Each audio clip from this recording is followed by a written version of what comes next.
When I first met my son's fiancée, she made fun of me. She laughed and said, "Your dad didn't even finish middle school. Can he even find a job with such low grades?" Her dad joined in, saying, "I can't believe he dropped out of high school and doesn't even work." And to add to that, they only serve food for themselves, leaving me out. The fiancé's mom explained cheerfully, "I only cook for my family." At a family gathering, someone said, "I've never seen parents act this way." Feeling hurt by my son and others, I decided to stand up for myself. I told them, "Say what you want," and left the restaurant in frustration. My name is Stephen Walker, and I turned 60 this year. I have a son named Michael, who's 25. Our relationship is rocky, and he rarely visits. I often blame myself for not raising him well, especially since my wife passed away when Michael was young. My wife had been weak since she was young, and she died when she was just 45. At her funeral, I didn't care about the disapproving looks from relatives. I felt lost like a child.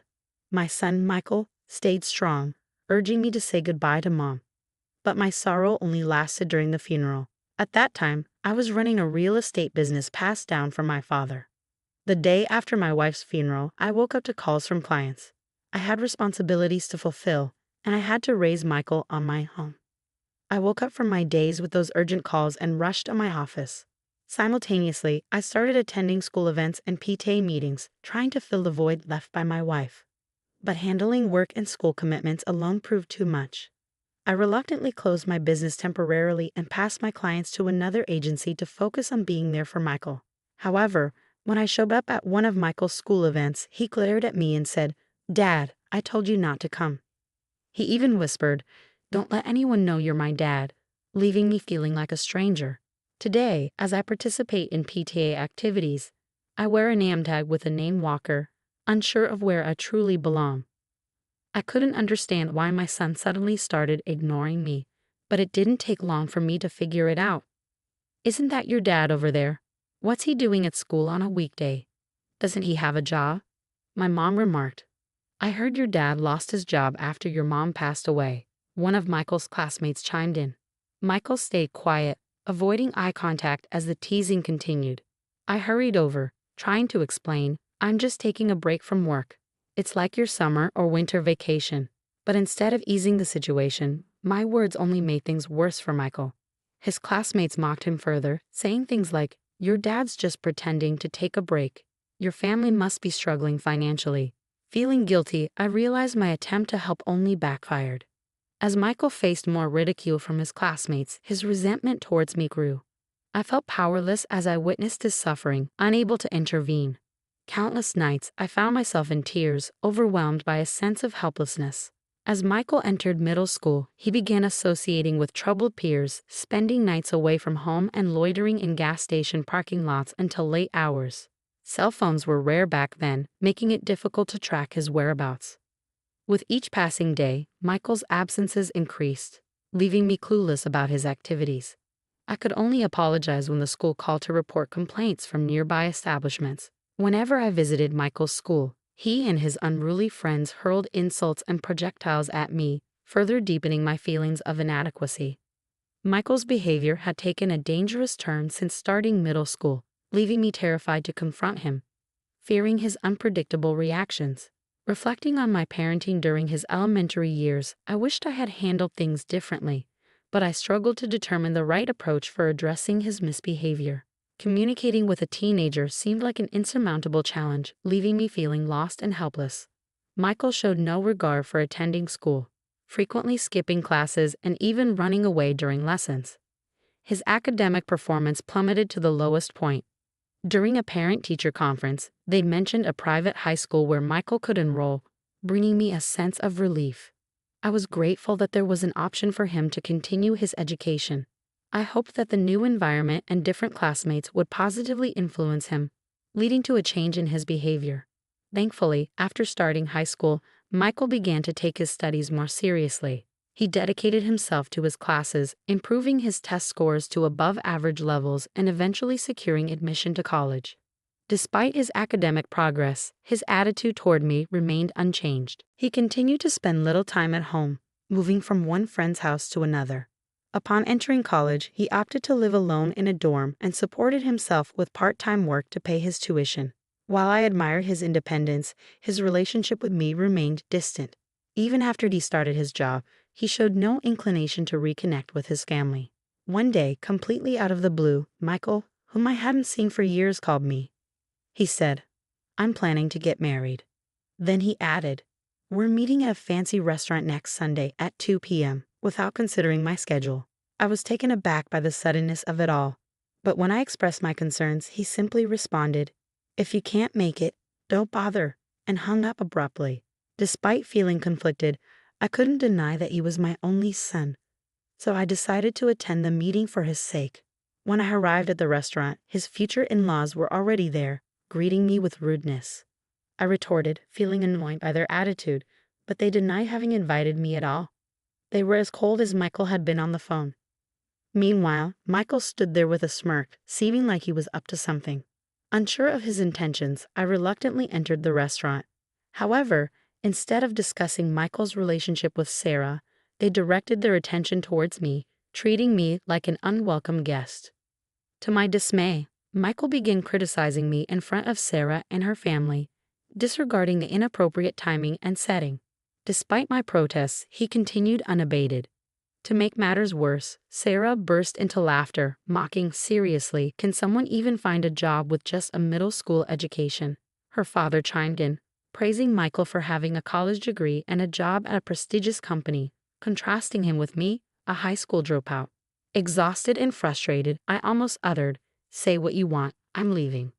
But before I could, a waiter arrived with the food, apologizing for the delay. I had been so worked up that I had forgotten we hadn't even been served yet. Trying to calm myself down, I resolved to eat quickly and leave. However, when the food arrived, it was only for Michael, Sarah, and her parents. The waiter explained that they had a reservation for 4, giving me a disapproving look.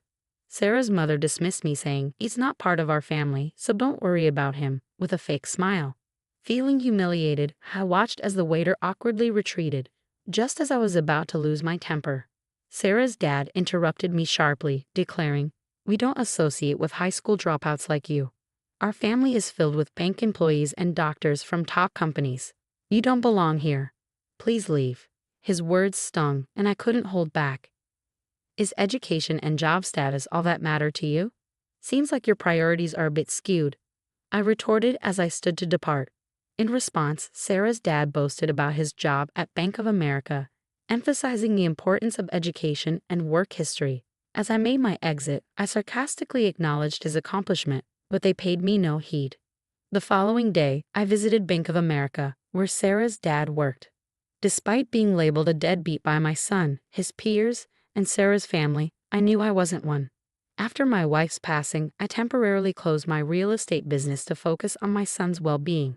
However, I want to make it clear that it was only a temporary measure. Following her death, I transitioned my business to online management to prioritize my involvement in my son's school activities and PTA meetings. When I operated a physical store, my clients were mostly local neighbors. However, transitioning to online management opened doors to a wider clientele, including people from small towns located far from the nearest train station and even Americans living abroad. This shift allowed me to receive more inquiries about renting and buying properties from these individuals.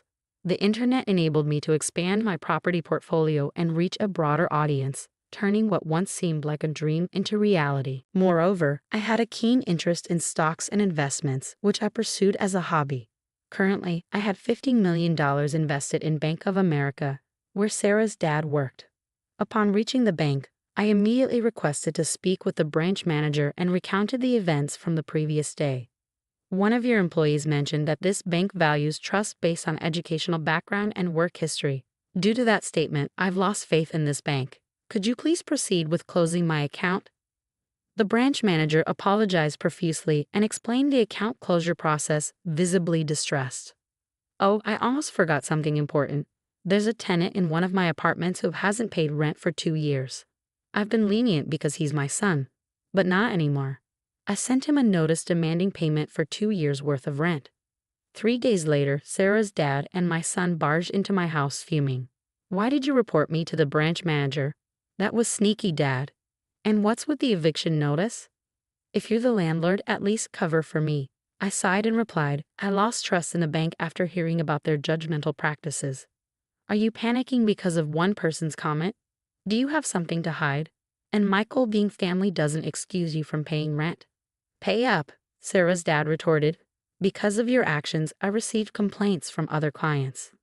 My boss even reprimanded me. How dare you? I didn't cause trouble. I simply shared the story with relatives and clients. I didn't tell them to close their accounts, I responded calmly. My son lashed out. What clients, Dad? You're just a deadbeat, right? How could a deadbeat afford to build a huge house like this in such a prime location and still live like this? I even did some renovations recently. I explained, but he looked puzzled, saying, Huh, what's that? Did you go into debt or something? I'm really fed up with you. I took a break from my real estate job for a while, then switched to running an online business, which I'm still doing. How many times do I have to explain? I'm not a bum, I told him, and he turned pale. What? I had no clue. I thought you were just working part-time, Sarah's dad yelled. You're a real piece of work, keeping your occupation secret even from your own son. Annoyed, I replied, say what you want, and closed the door. Outside, I heard them shouting, You've ruined my reputation. I'm gonna sue you. I can't believe I've been fooled by my old man for so long. After about 10 minutes of yelling, it seemed they grew tired, and the commotion quieted down. I figured they wouldn't bother returning once they realized their shouting was futile. With a sigh of relief, I headed to the kitchen to brew a cup of coffee. Suddenly, I heard my son's voice outside again, accusing me of being a liar. Peering out the window, I saw Sarah's dad and my son spray painting my front door. You've got to be kidding me. What are they up to? Just as I prepared to confront them, the sound of approaching police sirens caught my attention. Could it be that someone in the neighborhood had called the cops? My suspicion proved correct. Stepping outside, I found the two of them being detained by the police in response to a neighbor's complaint. There he is, that liar. He's ruined my reputation at work, they shouted as the officers calmly escorted them into the patrol car, assuring, We'll handle it from here. One of the officers, noticing me, approached with an oddly cheerful demeanor. Sir, would you mind coming with us to provide your statement? Why me? But I'm the one who's been wronged here. I'll spill all the details on their mischief, I thought as we arrived at the police station, showing the officers a video from my phone, captured by the security camera at my front door. I revealed the entirety of their yelling and antics. This is excellent evidence, the officer exclaimed excitedly, and my interrogation concluded swiftly. My son and Sarah's dad received a stern warning from the police and were required to sign a restraining order to stay away from me. As it turned out, the entire neighborhood had witnessed their bizarre behavior. One of my son's coworkers, who lived nearby, had been gossiping about it at the office. Hey, you won't believe it, but Michael was caught spray painting his own father's house and got taken away by the cops, they exclaimed. I was astonished. Thankfully, I had recorded the entire incident. My son's reputation took a nosedive at work and among clients, resulting in his demotion by his boss. I decided to report the incident once more to Bank of America, where Sarah's dad was employed. Upon showing the manager the security footage from my phone, his expression turned ashen. It wasn't long before I heard that Sarah's dad had been dismissed from his job. Naturally, Sarah called off her engagement with Michael. Both Michael and Sarah's family relocated to a rural area, where they found work at a gas station run by my brother. However, they struggled to adapt, and I had to let them go due to their incompetence. Word around town was that other nearby businesses had similar experiences with Sarah's parents who couldn't hold down a steady job. They bounced between gigs at gas stations and farms as a couple. Additionally, I learned that Sarah had lavished expensive gifts, including watches, on her boyfriends, including my son, and had accrued significant debt as a result. Her parents used their part-time earnings to repay her debts, leaving them financially strained. It remains a mystery how they managed to make ends meet. Fast forward 5 years and my son, now 30, seems to have turned over a new leaf after experiencing kindness in the small town he moved to. He came to me a few times, sincerely apologizing for his past behavior. I was naive and immature. I didn't bother to understand your job and simply dismissed you as a good-for-nothing. I deeply regret it. Witnessing my son's change in attitude, I decided to invite him to live with me. He now works at a company near my home and gradually lends a hand with my work. However, let me be clear, he still has much to learn, and I'm cautious about fully trusting him. While I'm hesitant to delegate all my responsibilities to him, I'll observe his work ethic and attitude closely before making any decisions. If he demonstrates genuine transformation, I may consider passing on the management of my business to him. But if I were to mention this, he might get overly eager and impulsively resign, so I'll keep my plans to myself. Living with my son, I hold on to the hope that one day I'll feel comfortable entrusting him with everything.